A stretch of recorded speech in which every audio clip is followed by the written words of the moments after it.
All right, so this is a video for AP Physics students for the friction lab. This lab will require the use of these devices called LabQuest, Vernier, PDAs, whatever you want to call them, and the use of these force sensors, which are going to be found in this box.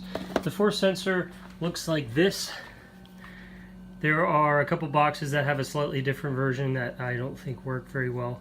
So make sure the groups use this one. And I believe there are 7, so there should be enough for students to use them, although there won't be really a demonstration force sensor. Anyway, how this works, students should turn on one of these LabQuest PDAs, and essentially how they're going to be getting this set up, it's not that hard.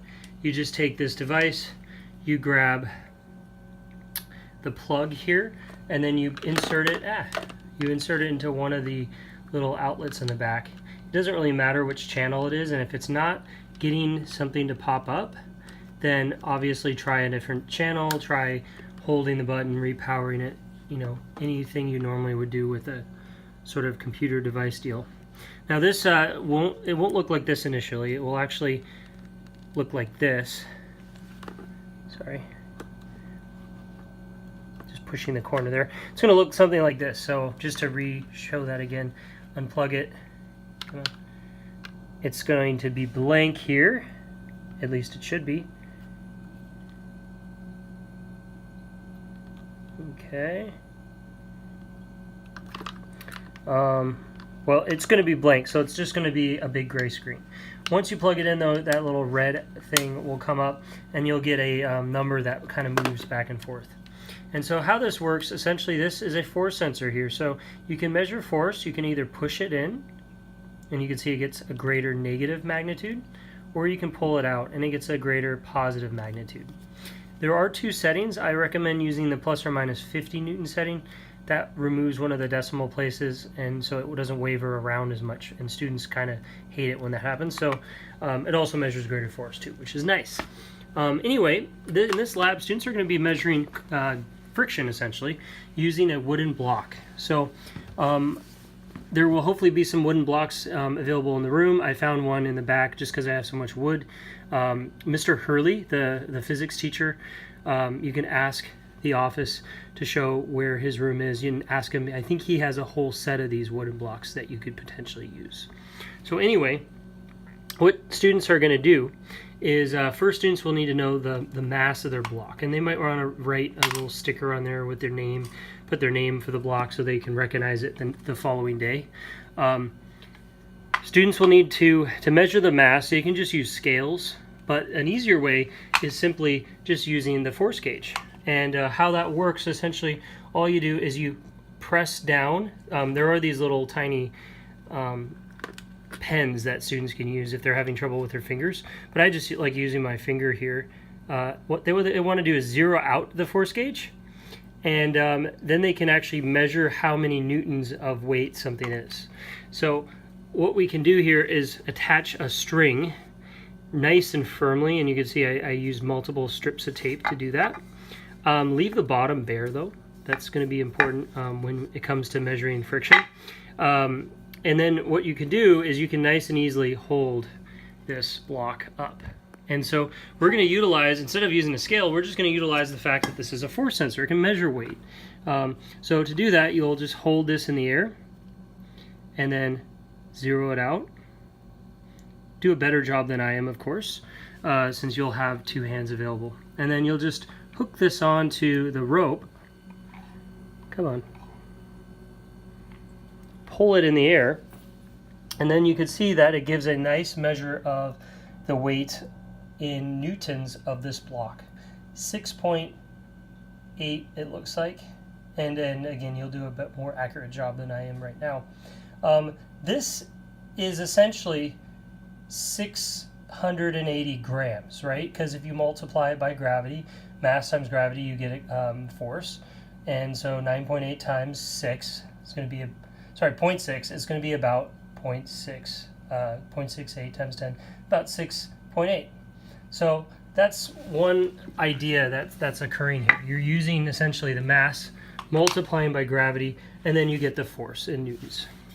Now, once students figure out the free weight of their block. They're then going to put it on the floor.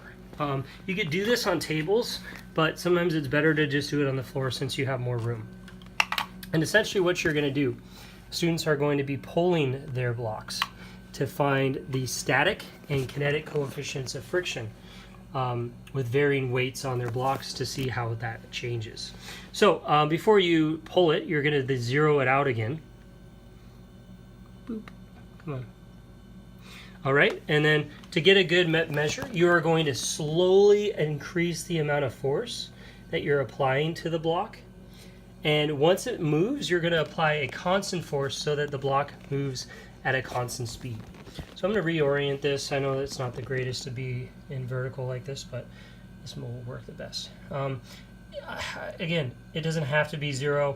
You'll do a better job at it too when you're doing this lab yourself. So I'm going to press play. And you can see it immediately begins graphing, and I'm going to go ahead and do it. I'm going to slowly add more force and then drag it at a constant speed. And that's literally all you have to do. Now, I did not get the results that are typical. Generally, when you get a friction force graph, you get a spike, and then it drops, and then it goes at a constant sort of, randomly a little bit, but mostly constant force. So I'm going to try that again. And it gets easier once you practice it more and when you get more weight as well. Make sure also you don't have any problems like you're dragging the rope or dragging the cord, things like that. So again, I'm going to press play. It's going to start recording. So here we go. I'm going to slowly increase the force and then drag it across at a constant speed. That's important. You're doing a constant speed. Oh yes, oh my God, I just reset it. That was a perfect graph. Okay, I'm going to press stop. I'm going to do that one more time. Press play. Okay, try that again. This is very challenging with one hand. Okay, press play, slowly add weight, and boom, I'm off, I'm rolling. Constant speed is key. Okay, and stop.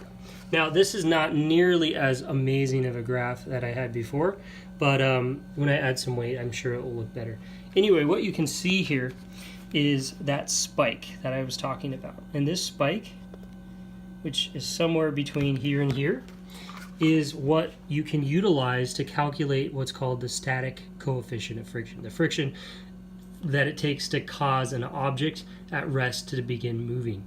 Little more force required. Now, if you can get that little circle on there perfectly, you can get that reading right there.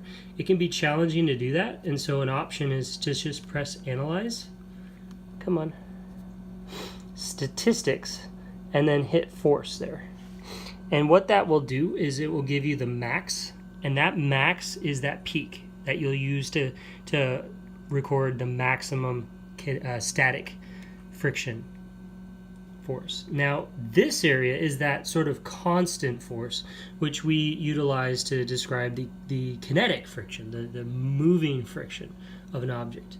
And this, you'll take the average here, the mean. Now, the weird thing is that whenever you cycle through, it never redoes this information. It never recalculates it. As you can kind of see here, it's saying it's 1.65 no matter what. And so it's kind of annoying, but you do need to go back in and redo this. There might be a cheat way around this, but I've never been able to find that. So I just do this every time. But here you can see the average, the mean is 2.07 newtons. So that is my data for my first set. Now my second is going to be with some added weight.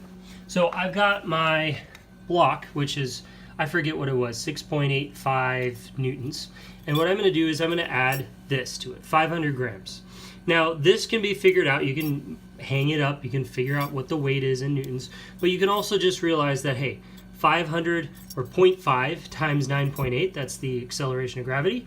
0.5 times 9.8, that's going to be the weight in newtons. So this guy is, I don't know, what is that, 0.49 something. You'll figure it out when you do the math.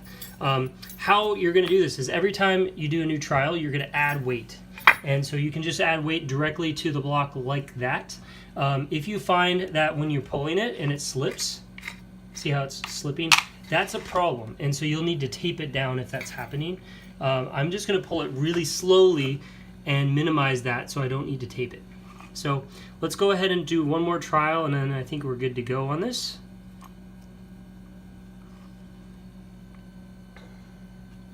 So again, I'm just making sure I'm teared. I'm basically 0. And then I'm going to go ahead and press play. Wait for it to start recording before you pull. Oh yes, that was really good. So as you can see here, I got a very beautiful spike here. That's going to be used, again, drag it, use statistics to find the max there. And then here is my sweet sort of average area. Drag, find that really nice area. God, come on. Find that really nice area that's kind of an average. Reanalyze, use the mean for that.